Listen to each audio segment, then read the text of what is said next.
এবার পিছিয়ে পড়লেও জিতল সিটি, আর্সেনাল। ম্যানচেস্টার সিটি ও আর্সেনাল দুই দলের পয়েন্টই সমান। দুই দলই আজ খেলেছে ঘরের মাঠে। অদ্ভুত মিল রেখে নিজেদের ম্যাচে দুটি দলই আজ পিছিয়ে পড়েছিল, আবার রেখে অন্যের সঙ্গে মিল রেখে জিতেছে সিটি ও আর্সেনাল। নিজেদের মাঠ ইতিহাদে ফুলহামের বিপক্ষে সিটির জয়টি ৩-২ গোলের। এমিরেটস বিপক্ষে আর্সেনাল জিতেছে ৩-১ ব্যবধানে। নিজেদের মাঠে শুরু থেকে সিটি আক্রমণাত্মক ফুটবল খেলতে থাকে, কিন্তু খেলার দ্বারার বিপরীতে ২৬ মিনিটে পিছিয়ে পড়ে তারা।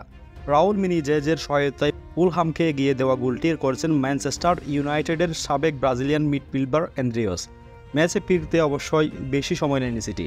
৩২ মিনিটে দলকে এগিয়ে নেওয়া গোলটি মাতেও কোভাচিচ কর্নার কিক থেকে তিনি বল বেয়ে গিয়েছিলেন বক্সের ঠিক মাঝখানে। সেখান থেকে ডানে ভাইয়ের জোরালো শট বলে জালে পাঠান গ্রাউন্ড মিডফিল্ডার।